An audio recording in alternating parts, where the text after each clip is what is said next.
الحمد لله رب العالمين والعاقبة للمتقين والصلاة والسلام على من كان نبيا وآدم بين الماء والطين وعلى آله وأصحابه أجمعين أما بعد فأعوذ بالله من الشيطان الرجيم بسم الله الرحمن الرحيم والذين آمنوا أشد حبا لله آمنت بالله صدق الله المولانا العظيم وصدق رسوله النبي الأمين المكين الكريم ونحن على ذلك لمن الشاهدين والشاكرين والذاكرين والحمد لله رب العالمين بلغ العلا بكماله كشف الدجى بجماله حسنت جميع خصاله صلوا عليه وآله وسلموا تسليما اللهم صل على سيدنا مولانا محمد مبارك وسلم صلاة والسلام عليك يا رسول الله صلاة والسلام عليك يا حبيب الله صلی اللہ تعالی علیہ وسلم۔ آج کا جو میرا موضوع ہے وہ ہے محبت خدا اور محبت رسول۔ آئیے اس حوالے سے کچھ باتیں میں پیش کروں۔ اس سے پہلے چند اشعار حمد باری تعالیٰ کے پیش کر رہا ہوں۔ کوئی خاموش نہ رہے، میرے ساتھ مل کر کے اللہ کا ذکر کرے، اس لیے کہ اللہ کا ذکر کرنا سونا اور چاندی خیرات کرنے سے بھی بہتر ہے۔ سونا اور چاندی خیرات کرنے سے، تو کوئی خاموش نہ رہے، ذرا جھوم کے اللہ کا ذکر کیجئے گا۔ اس سے پہلے ایک مرتبہ درود پاک کا تحفہ پیش کرے۔ اللہم صلی علی محمد مبارک وسلم صلاۃ والسلام علیک یا رسول اللہ۔ اللہ اللہ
چھڑا مولا دل کا زنگ چھڑا قلب نوری پائے جلا دل کو کر دے آئینہ دل کو کر دے آئینہ جس میں چمکے یہ کلمہ بولو اللہ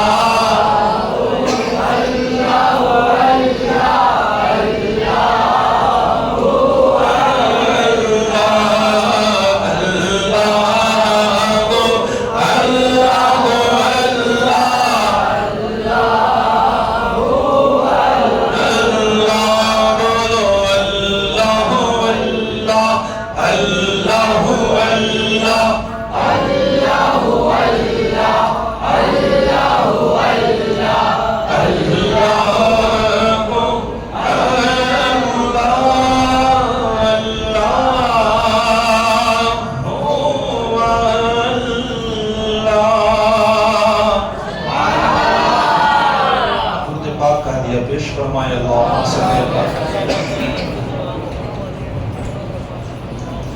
اللہم صلی علی سیدنا مولانا محمد مبارک وسلم صلاة و سلام علیک یا رسول اللہ صلی اللہ تعالی علیہ وسلم۔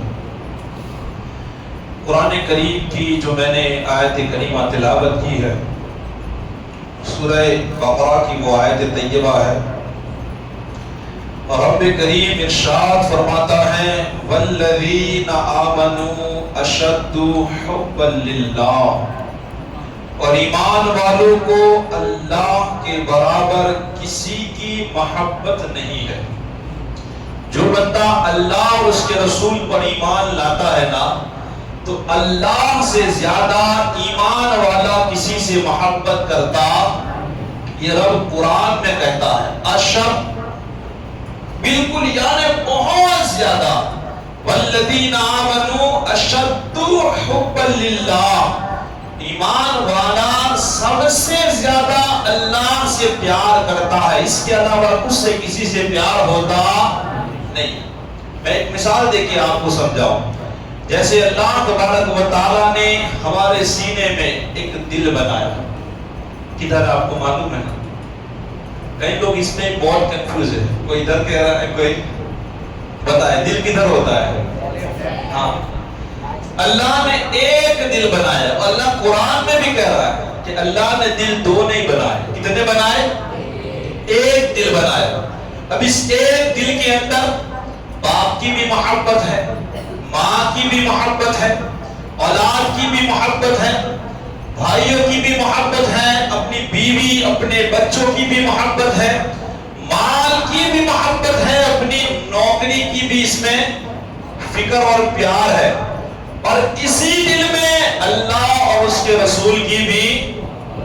لیکن یاد رکھیے گا، اگر یہ دو باتیں ہیں، ایک طرف دنیا والوں کی محبت ہے، ایک طرف اللہ اس کے رسول کا پیار ہے، وہ محبت اگر بندے کے دل میں دنیا یا پھر جو بھی رشتہ دار ہے، ماں باپ بیٹا بیٹی جتنے لوگ ہیں، اگر ان کی محبت زیادہ ہے، اس انسان کو اپنی آخرت کی پھر فکر کر لینی چاہیے۔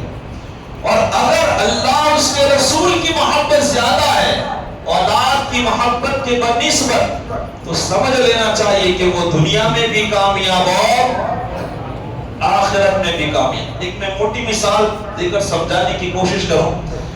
ہم نے دیکھا ہے ایسے کئی نمازی لوگ جو 5 وقت کی نماز پڑھتے ہیں پابندی کے ساتھ، لیکن کبھی کبھی ان کی اولاد بیمار ہوتی ہے نا تو ہاسپٹلوں کے چکروں میں یہ نماز تک چھوڑ دیتے ہیں، تو پتا چلا کہ اس کے دل میں اللہ کی محبت کم، اولاد کی محبت۔ وہ تو بیٹا اسکول گیا تو نماز پڑھنے چلا آیا، بیٹا تندرست تھا تو نماز پڑھنے چلا آیا، تیرا اصل امتحان تو اب تھا کہ تیرا بیٹا بیمار پڑا ہو، بھلے بیمار ہو، لیکن تجھے معلوم ہونا چاہیے نماز بیٹے سے زیادہ قیمتی ہے۔ ایسی ڈھیر ساری مثالیں ہیں، ڈھیر ساری، جو بندے نماز پڑھتے ہیں، عبادت کرتے ہیں۔ مثال کے طور پہ ایک بندہ کنٹینیو زکات دیتا ہے، کیا کرتا ہے؟ ہر سال حساب کے ساتھ زکات دیتا ہے. مطلب یہ کہ اس کو اللہ سے پیار ہے تبھی تو زکات دے رہا. لیکن کبھی ہوتا ہے نا گھر پہ ایسا بوجھ آ گیا, کوئی خرچہ آیا, اب کہہ رہا ہے یار کیا کریں اس بار زیادہ زکات نکلے گی. بھائی یہ کیسی محبت؟ حالانکہ اسے معلوم ہے لیکن وہ سونا بیچ کر زکات دینے کے لیے تیار. کیش ہو بندے کے پاس اور زکات نکال دے, یہ کون سے بڑے کمال کی بات ہے یار. کمال تو تب ہے نا کہ اگر تیرے پاس کیش میں نہ ہو تو اپنا سونا بیچ, چاندی بیچ, کسی کے پاس سے پیسے قرض میں لے, لیکن زکات دینا تجھ پہ کیا ہے؟ فرض ہے. اس کو کہتے ہیں محبت. میں قرآن کریم کی ایک آیت آپ کو اسی کے حوالے سے سنانا چاہوں گا, ذرا توجہ کیجئے گا. اللہ تبارک و تعالی 10واں پارہ ہے سورہ توبہ میں اللہ کیا ارشاد فرماتا ہے, بہت قیمتی بات ہے. اللہ فرماتا ہے قل ان کان آباؤکم وابناؤکم واخوانکم وازواجکم وعشیرتکم واموال اقترفتموها وتجارة تخشون كسادها ومساكين ترضونها احب اليكم من الله ورسوله وجهاد في سبيله فتربصوا حتى يأتي الله بأمره والله لا يهدي القوم الفاسقين. امام احمد رضا نے کیا ترجمہ کیا ذرا سنیے گا.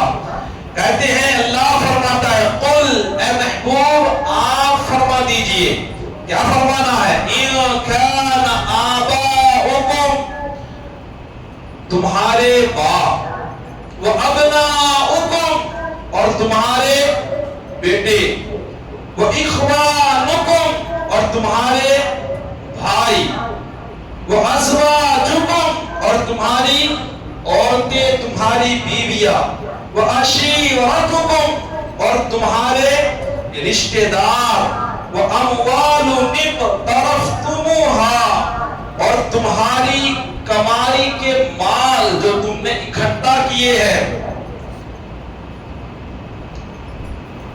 وعشیرتکم واموال اقترفتموها وتجارة تخشون کسادها اور وہ سودا جس کے نقصان کا تمہیں ڈر ہے.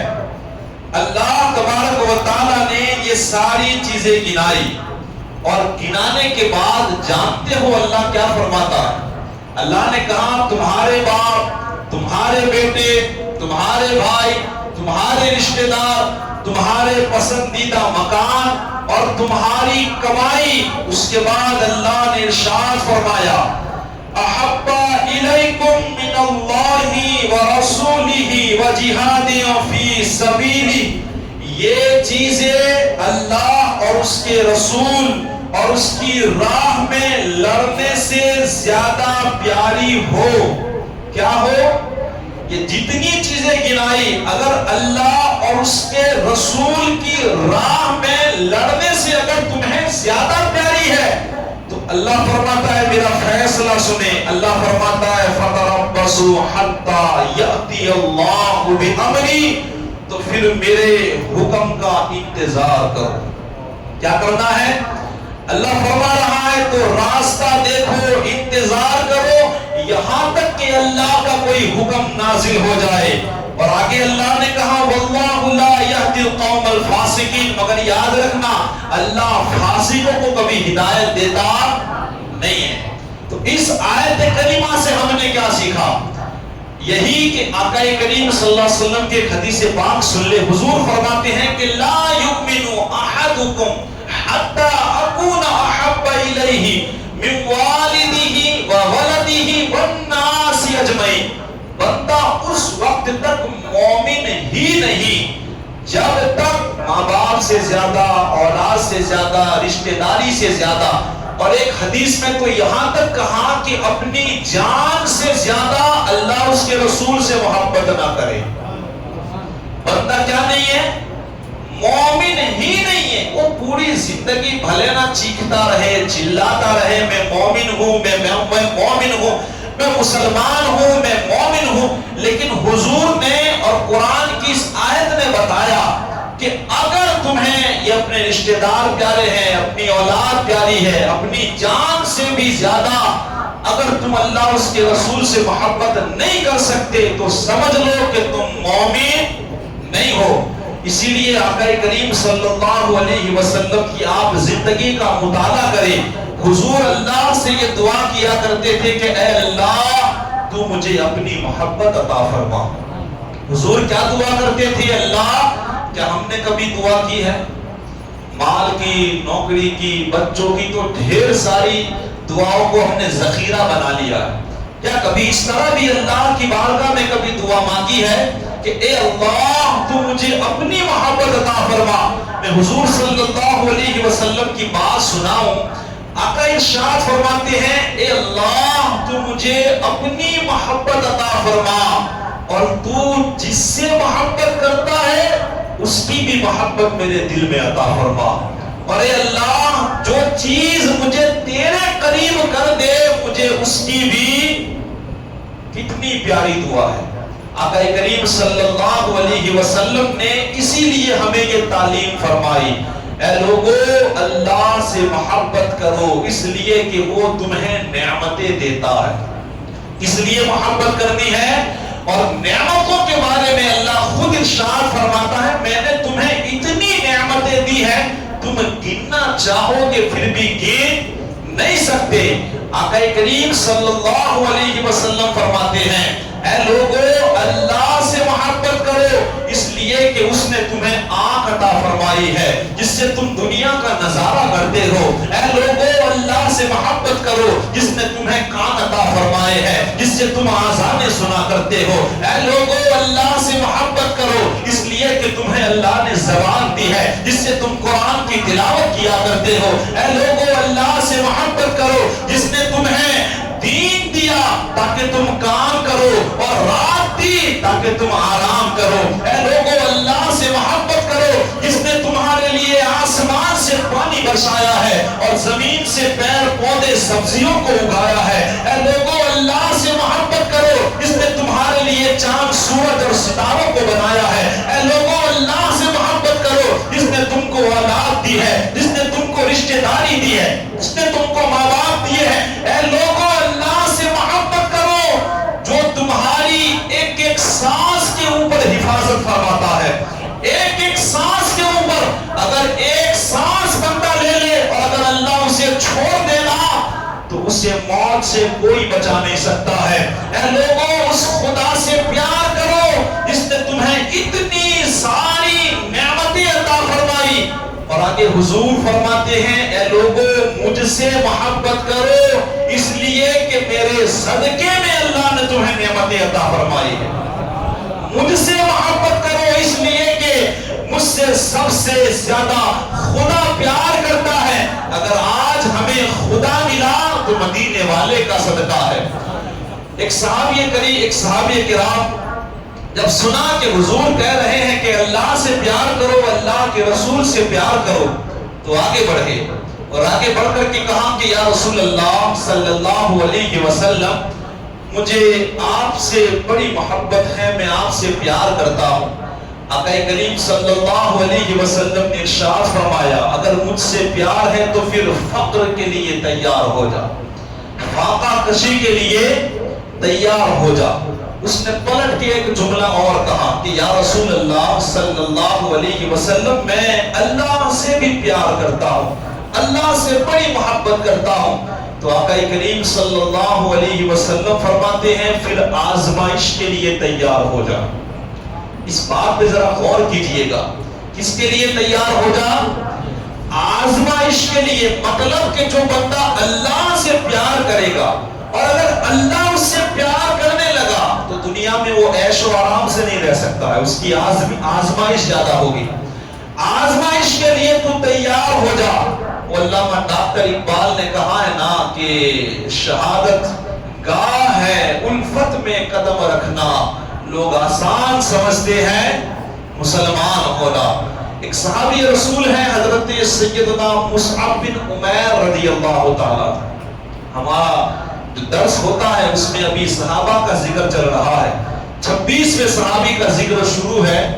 ان 26 صحابی میں اس صحابی کا بھی ذکر ہم نے مختصر کیا، حضرت سیدنا مصعب بن عمیر رضی اللہ تعالیٰ۔ یاد رکھیے گا یہ وہ صحابی رسول ہے جو اپنی ماں کے اکلوٹے بیٹے، اور جانتے ہو ان کی شان کیا تھی؟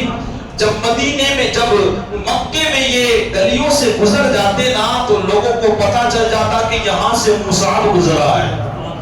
بولے آپ کون گزرا ہے؟ مصعب۔ وہ عطر ہی ایسا لگاتے تھے، ایسا عطر لگاتے کہ گلیوں سے گزرتے تو گلیاں مہک اٹھتی تھی، اور ایسا لباس پہنتے کہ ان کی طرح کوئی لباس نہیں پہنتا تھا، ایسے کھانے کھاتے تھے، ایسے ان کے بچھونے تھے، ایک شان والی زندگی تھی۔ ان کے ماں باپ ان سے بڑا پیار کرتے تھے۔ زندگی گزر رہی ہے، رات دن چل رہے ہیں، ایک دن نظر مصطفیٰ کے چہرے پہ پڑ جاتی ہے، حضور صلی اللہ علیہ وسلم کو دیکھا، ان کی زلفوں کو دیکھا، حضور کو دیکھنا تھا کہ دیوانے ہو گئے، حضور پہ پیار آ گیا اور اسلام کو قبول فرمایا۔ جب انہوں نے اسلام کو قبول کیا، اب شان کیسی تھی؟ اب ان کی ماں نے سب کچھ چھین لیا۔ اگر تمہیں مسلمان بننا ہے تو خوشبو دینا بند، آپ کے پاس سے کپڑے چھین لیے، عیش و آرام کی ساری زندگیاں چھین لی، لیکن حضرت سیدنا مصعب بن عمیر رضی اللہ تعالیٰ عنہ نے اس پر اف تک نہ کہا، سب کچھ چھوڑ کر کے حضور کی بارگاہ میں تشریف لے گئے۔ ایک مرتبہ یوں ہوا کہ حضرت سیدنا مصعب بن عمیر رضی اللہ تعالیٰ عنہ کو حضور نے آتے دیکھا، اور آپ کے جسم پر دمبے کی کھال تھی۔ کیا تھی؟ دمبے کی کھال۔ وہ انسان جس پر بہترین لباس ہوا کرتا تھا، وہ انسان جو ایسی خوشبو لگاتا کہ گلیاں مہک اٹھتی تھی، جس کی زندگی ایک شاہی زندگی تھی، لیکن سرکار نے حضرت مصعب بن عمیر کو آتے دیکھا، ان کے جسم کے اوپر ایک دمبے کی کھال تھی، سرکار سے رہا نہ گیا، ان کی آنکھوں سے آنسو جاری ہو گئے۔ سرکار رونے لگے ان کو دیکھ کر، اور دیکھ کر کے ارشاد فرمایا، اے میرے صحابہ کرام سنو، یہ وہ مصعب ہے جنہوں نے سارے عیش و آرام اللہ اور اس کے رسول کے لیے چھوڑ دیے ہیں، اور آج یہ جو تکلیف میں ہے وہ صرف اور صرف اللہ اور اس کے رسول کی محبت کی وجہ سے ہے۔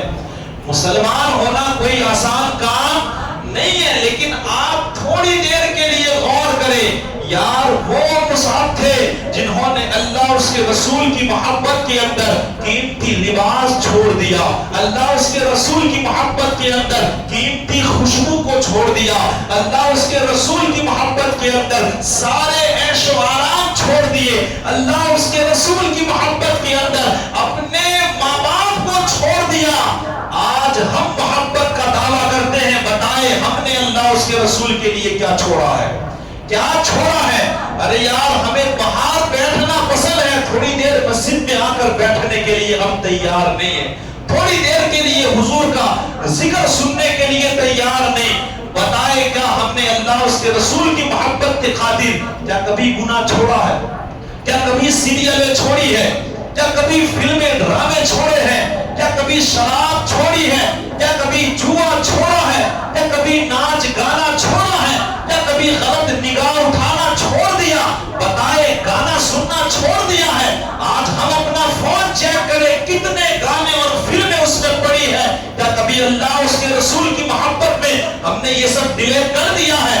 بتائے مجھے اللہ اس کے رسول کی محبت میں کیا کبھی اٹھ کر کے ہم مسجد میں فجر میں آتے ہیں؟ کیا ہم نے کبھی نیند کو چھوڑا؟ کبھی دوستوں کے پاس بیٹھنا چھوڑا؟ ہم خود غور کریں، اللہ اس کے رسول کی محبت میں کیا کبھی رات کو اٹھ کر تہجد پڑھی ہے؟ اللہ اس کے رسول کی محبت میں کیا کبھی قرآن کھول کر کے ہم نے پڑھا ہے؟ ہمارا بھی تو عشق کا دعویٰ ہے کہ ہم حضور کے بڑے وفادار ہیں، ہمیں اپنی جان سے زیادہ حضور سے محبت ہے۔ بتائیں ہم نے حضور کے لیے، اللہ کے لیے کیا چھوڑا ہے؟ آج اللہ اس کے رسول کی بڑی محبت ہے۔ جانتے ہو ایک بہت بڑے خدا والے سے جب کسی نے پوچھا، ایک اتنی بہترین نصیحت کر دی نا جو آج ہمارے لائق ہے، اس نے کہا اگر تم سے کوئی پوچھے کہ بتاؤ اللہ سے محبت ہے یا نہیں، تو جواب دینے میں کبھی جلدی مت کرنا، جواب دینے میں جلدی مت کرنا، اس لیے کہ اگر تم نے ہاں کہا تو تم جھوٹے ہو، اپنی زندگی کو دیکھ لو، اور اگر تم نے نہ کہا تو تم کافر ہو جاؤ گی۔ بتاؤ آج ہم کیسی زندگی میں پھنس چکے ہیں یار، بتائے اللہ اس کے رسول کی محبت کا دعویٰ ایک طرف ہے۔ مجھے یاد آ رہا ہے حجت الاسلام امام محمد غزالی علیہ رحمت و رضوان کی ایک بات، آپ فرماتے ہیں کہ اگر بندہ 4 باتوں کا دعویٰ کرتا ہے، کتنی باتیں؟ اونچی آواز، 4 باتوں کا بندہ دعویٰ کرتا ہے، اور اس دعوے کے پیچھے اگر 4 باتیں دوسری نہیں نکل رہی ہے، نظر نہیں آ رہی ہے، تو سمجھ لو کہ وہ جھوٹ بول رہا ہے۔ وہ کیا ہے؟ وہ جھوٹ بول رہا ہے۔ یہ کون فرماتے ہیں؟ حضرت امام غزالی علیہ رحمہ۔ اگر ان کی بات بتانے لگا تو وقت ایسے ہی ختم ہو جائے گا، لیکن اتنا یاد رکھیں یہ اللہ کے بڑے مقبول بندے ہیں، یہ وہ لوگ ہیں جن پر اللہ کی رحمتیں برسا کرتی تھی۔ حجت الاسلام امام محمد غزالی علیہ رحمہ پہلی بات ارشاد فرماتے ہیں، اگر کوئی یہ کہہ رہا ہے کہ مجھے جنت سے پیار ہے، جنت سے محبت ہے، اور اگر نیکی نہیں کرتا تو وہ جھوٹ بول رہا ہے۔ جنت سے پیار ہے اور نیکی نہ کرے تو وہ کیا کر رہا ہے؟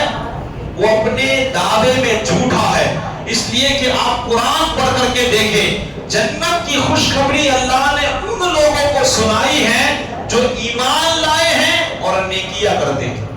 بہت ساری حدیثیں، بہت ساری آیتیں ہیں، آپ پڑھیں قرآن۔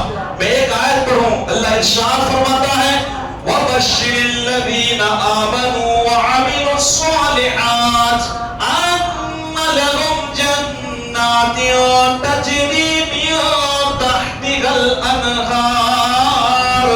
کہتے سبحان اللہ۔ اللہ پاک ارشاد فرماتا ہے اے میرے محبوب خوشخبری سنا دو ان لوگوں کو جو ایمان لائے اور نیکیاں کرتے ہیں۔ خوشخبری اللہ سنا رہا ہے کس چیز کی؟ آگے اللہ ارشاد فرماتا ہے جناتیوں تجری من تحتها الانہار، انہیں خوشخبری سناؤ جنت کی، اور وہ جنت کہ تمہارے باغوں کے نیچے سے اللہ نے نہروں کو جاری فرمایا ہے، تمہارے گھروں کے نیچے سے نہریں اللہ نے نکالی ہے۔ باغ ہوگے نا وہاں، تو اس کے نیچے سے اللہ نے نہروں کو جاری، یہ تمہارے لیے بنائی ہے۔ کن لوگوں کے لیے؟ جو ایمان لائے اور نیکیاں کرتے ہیں۔ تو امام غزالی علیہ رحمہ فرماتے ہیں اگر کوئی جنت کا دعویٰ کرتا ہے اور نیکیاں نہیں کرتا تو وہ جھوٹ بول رہا ہے۔ دوسری بات آپ ارشاد فرماتے ہیں کہ اگر کوئی یہ دعویٰ کرتا ہے کہ اس کو جہنم سے ڈر لگ رہا ہے، آگ کا خوف ہے، لیکن گناہ نہیں چھوڑتا، تو وہ جھوٹ بول رہا ہے۔ ایک طرف جہنم کا دعویٰ اور دوسری طرف اگر آنکھوں سے گناہ کر رہا ہے، اس کو پتا ہونا چاہیے کہ اللہ تانبا پگھال کر کے آنکھ میں ڈال دے گا۔ اس کو پتا ہونا چاہیے ایک طرف جہنم کا ڈر اور دوسری طرف نمازیں چھوڑ رہا ہے، اس کو پتا ہونا چاہیے کہ جہنم کے دروازے پہ اس کا نام لکھ دیا جاتا ہے۔ ایک طرف جہنم کا خوف اور دوسری طرف حرام کا لقمہ پیٹ میں جا رہا ہے، اسے معلوم ہونا چاہیے اللہ نے پیپ، خون اور گرم تیل کے کنویں اللہ نے جہنم میں بنائے ہیں، وہ جیسے ہی پیے گا نا دل، پھیپھڑا، کلیجہ، آنٹیں ساری کٹ کے نیچے سے نکل جائے گی، اتنا سخت عذاب۔ تو آپ فرماتے ہیں اگر ایک طرف جہنم کا اسے خوف ہے، وہ کہہ رہا ہے، اور اگر گناہوں سے نہیں بچتا تو وہ کیسا ہے؟ وہ اپنے دعوے میں جھوٹ بول رہا ہے، وہ جھوٹا انسان ہے۔ تیسری بات آپ نے کہی کہ اگر کوئی یہ دعویٰ کر رہا ہے کہ اسے اللہ کے رسول سے محبت ہے، کس سے محبت ہے؟ اللہ کے رسول سے پیار ہے، اور اگر وہ عالموں سے دوستی نہیں کرتا تو آپ فرماتے ہیں کہ وہ جھوٹ بول رہا ہے۔ اس لیے کہ عالم کی صحبت انشاءاللہ آپ کو کبھی بگڑنے نہیں دے گی، آپ کو مسجد تک لے کے آئے گی، آپ کو دیندار بنائے گی، آپ کو حرام لقمے سے بچائے گی۔ آقا کریم نے ایسے ہی تھوڑی نہ کہا ہے، حضور فرماتے ہیں علماء یہ میرے وارثین ہے۔ کون ہے؟ اور آپ نے خاص کہا بن سکتے علم سیکھنے والا بنو، وہ بھی ٹائم نہیں ہے تو علم کی محفل میں بیٹھنے والا بنو، وہ بھی نہیں بن سکتے۔ چوتھی بات، ان سے محبت کرو، اور اگر اتنا بھی نہیں ہو سکتا لیکن ان سے نفرت کبھی نہیں، ورنہ برباد ہو جاؤ گے۔ یہ اللہ کے پیارے رسول کا فرمان۔ تو امام غزالی علیہ رحمہ فرماتے ہیں اگر حضور کی محبت کا ایک طرف دعویٰ اور عالم سے دوستی نہیں ہے تو تیرے دعوے میں تو جھوٹا ہے۔ اور چوتھی بات آپ نے ارشاد فرمائی اگر تو اللہ کی محبت کا دعویٰ کرتا ہے لیکن تیری زبان پہ شکوہ اور گلہ ہے، صرف شکایتیں رہتی ہیں، تو یاد رکھ تو اپنی محبت میں جھوٹا ہے۔ حضرت رابعہ بصریہ علیہ رحمہ کا ایک قول امام غزالی علیہ رحمہ لکھتے ہیں یار تیری زندگی کتنی انوکھی ہے، سمجھ میں نہیں آ رہی۔ ایک طرف تو اللہ کی محبت کا دعویٰ کرتا ہے اور دوسری طرف تو اس کی نافرمانیاں کر رہا ہے، یہ تیرا دعویٰ کیسا ہے؟ آپ فرماتے ہیں اگر شکایتیں رہتی ہیں، ارے یار اگر آپ زندگی سے پریشان ہو تو اللہ سے کہو نا کس چیز کی کمی ہے اس کے بارگاہ میں۔ اگر آپ کے پاس اولاد نہیں ہے، آپ رزق کے پریشان ہو، آپ کے گھر میں بیماریاں ہیں، آپ تکلیف میں ہو، آپ کو کوئی بھی پریشانی ہے، آپ کا کاروبار نہیں چلتا، کہو اس خالق کائنات کو اس کے پاس کس چیز کی کمی ہے۔ وہ تو قرآن میں کہتا ہے تبارک الذی بیدہ الملک وہو علی کل شیء قدیر، ارے وہ ہر چیز کا مالک ہے، ہر چیز پر قادر ہے۔ آج بہت سارے لوگوں کو دیکھا پریشان ہے، اللہ کو کہنا نہیں چاہتے، بس ظاہر انہیں لگتا ہے کہ وہ رب کو کہہ رہے ہیں، لیکن اسٹیٹس لگا کر کے لوگوں کو دکھا رہے ہیں۔ بھائی تیرے اسٹیٹس کی اللہ کو ضرورت نہیں ہے، تو حقیقت میں لوگوں کے سامنے شکایتیں پیش کر رہا ہے، تو بتانا چاہتا ہے تو کتنا مجبور ہے، تو کتنا لاچار ہے۔ کاش تجھے خدا سے مانگنے کا سلیقہ آ جاتا، کاش تجھے ڈھنگ پتا ہوتا کہ اللہ کے سامنے کیسی فریاد کی جاتی ہے۔ ایک چھوٹا سا واقعہ بڑی تیزی کے ساتھ بیان کروں، ہمیں بھی آ جائے۔ اگر مجبور ہے کچھ نہیں ہے، ہمارا خالق بتاؤ نا وہ کتنا قادر ہے، کون سی چیز کی کمی ہے اس کے دربار میں۔ ایک بندہ تھا، نیند نہیں آ رہی ہے، بڑا پریشان تھا، آخرکار سوچا چلو تھوڑا سا ٹہل لیتا ہوں۔ جب باہر نکلا، چلتے چلتے تھوڑی دور چلا گیا، ایک مسجد نظر آئی، اس نے سوچا یار آج چین کیوں نہیں آ رہا ہے، کیوں اتنا پریشان ہو رہا ہوں۔ سوچا کہ چلو جا کر 2 رکعت نماز پڑھتا ہوں، ہو سکتا ہے کہ دل کو سکون مل جائے۔ وہ جیسے ہی مسجد میں داخل ہوا، وضو کیا، وضو کرنے کے بعد جیسے ہی مسجد میں داخل ہوتا ہے اسے کسی کے رونے کی آواز سنائی دی کہ کوئی رو رہا ہے۔ جب اور قریب جا کر کے ادھر ادھر دیکھنے لگا، اس نے دیکھا ایک بندہ ہے جو کونے میں بیٹھ کر بلند ہاتھ کر کے اللہ کے سامنے فریاد کر رہا ہے، رب کے پاس مانگ رہا ہے۔ اسے دیکھنے والا کوئی نہیں، وہ ہے اس کی تنہائی ہے، اور دوسرا میرا خدا اسے دیکھ رہا ہے۔ کہاں جا کے مانگ رہا ہے؟ اتنی رات ہو گئی ہے، وہ مسجد گیا ہے، کونے میں بیٹھا ہے، اندھیرا ہے، اسے دیکھنے والا کوئی نہیں۔ وہ کہہ رہا تھا، وہ رو رو کر کے اللہ سے کچھ مانگ رہا تھا، کچھ پیسوں کی اسے بڑی ضرورت تھی، وہ نہیں چاہ رہا تھا کہ دنیا کے سامنے میں ہاتھ پھیلاؤں۔ ارے وہ رب ہے، ہر بات پہ قادر ہے، اس نے کہا ہو نہ ہو مجھے اللہ ہی نے یہاں بھیجا ہے، اسی کی مدد کرنے کے لیے مجھے خدا نے بھیجا ہے۔ وہ بڑا امیر تھا، جتنے پیسے وہ اللہ سے مانگ رہا تھا اس نے نکال کر کے اسے پیسے دیے۔ کیا کیا؟ وہ پیسے نکالے اسے دیے، کہا لے بھائی یہ پیسے رکھ، اور اس نے کہا ایک اپنا پرچہ نکالا، اس پہ ایڈریس لکھا ہوا تھا، کہا میرے بھائی اسے تو اپنے پاس رکھ اور کبھی ضرورت پڑے نا تو اس پتے پہ آ جانا۔ اس بندے نے کہا کہ بھائی پیسے دیے تیرا شکر ہے، لیکن اس پتے کی مجھے کوئی ضرورت نہیں ہے، اس پتے کی مجھے کوئی ضرورت نہیں۔ اس نے کہا کیوں؟ اس نے کہا کہ اس سے بڑا پتہ میرے پاس ہے، اس سے بڑا پتہ ہے۔ اس نے کہا ارے بھائی مجھے بھی بتا کہ اس سے بڑا پتہ کہاں ہے؟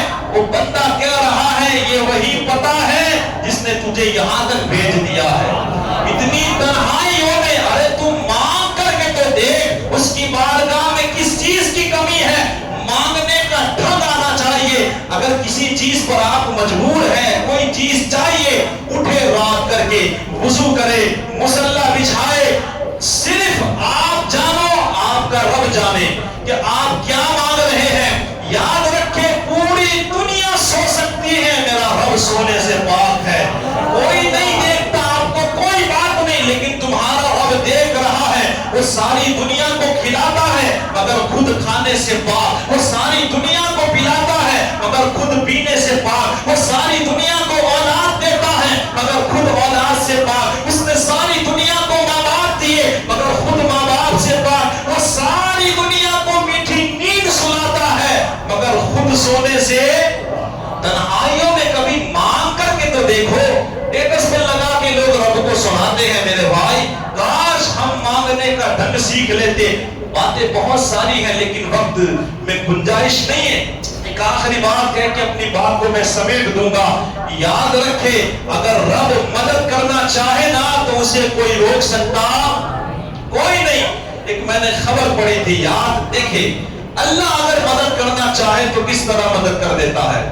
باتیں تو حضرت موسیٰ علیہ السلام کی مثال ہے، ابراہیم علیہ السلام کو دیکھیے، حضرت یونس علیہ، ڈھیر ساری مثالیں ہیں، لیکن ایک بڑی بہت بہترین خبر میں نے جو پڑھی، میں آپ کو اسی پہ اپنی بات کو میں ختم کر دوں۔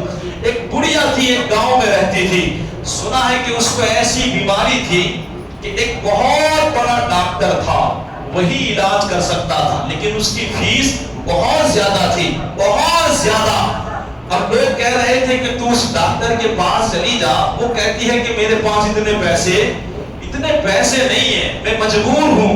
کہتے ہیں کہ اس ڈاکٹر کو کسی میٹنگ میں جانا تھا، جب وہ ایئرپورٹ پہ گیا تو بتاتے ہیں کہ اس کی فلائٹ کا ٹائم بتایا کہ موسم خراب ہے تو 1 گھنٹہ لیٹ ہے۔ 1 گھنٹہ بیٹھا، پھر اعلان ہوا کہ بھئی چند گھنٹے کے بعد فلائٹ اڑے گی اس لیے کہ موسم خراب۔ اب اس کی میٹنگ اتنی قیمتی تھی کہ اس نے پرائیویٹ ہوائی جہاز لیا یا ہیلی کاپٹر لیا، اور لینے کے بعد جب وہ جانے لگا تو بیچ میں ہی اعلان ہوا کہ بھئی موسم بہت خراب ہے، اس لیے اب ہمیں نیچے ضرور اترنا پڑے گا۔ اب ایک تھوڑا سا میدان دیکھ کر جب وہ اترا اور اتر کر کے دیکھا کہ چلو کسی کے گھر ہم چلے جائے، قریب میں گاؤں تھا، پہلے ہی مکان میں جب داخل ہوئے تو اسی بڑھیا کا وہ مکان تھا، اسی بڑھیا کا۔ جب باتیں ہوئی تو باتوں سے پتا چلا کہ اس بڑھیا کو ایک بیماری ہے اور اس کا علاج یہی ڈاکٹر کر سکتا ہے۔ جب اسے پتا چلا، وہ آسمان کی طرف دیکھ کر رب کو کہہ رہا تھا کہ مالک اگر تو کہیں کسی کی مدد کرنا چاہے مجھے کوئی نہیں روک سکتا ہے، تو کیا انتظام بناتا ہے۔ تو اگر ہم مجبور ہیں، لاچار ہیں، اللہ سے کہے اللہ ہر چیز پہ قادر ہے، اور اگر ہم ایمان والے ہیں تو سنیں، ایمان والا سب سے زیادہ محبت اللہ سے کرتا ہے۔ ہم صرف زبان سے نہیں، اپنی زندگی سے بھی ظاہر کریں کہ ہمیں اللہ سے بڑی محبت ہے۔ دعا ہے اللہ تبارک و تعالی مجھے اور آپ کو بتائی ہوئی باتوں پر عمل کرنے کی اللہ توفیق و رفیق عطا فرمائے۔ استغفر اللہ ربی من کل ذنب واتوب الیہ وما علینا الا البلاغ۔ السلام علیکم ورحمۃ اللہ۔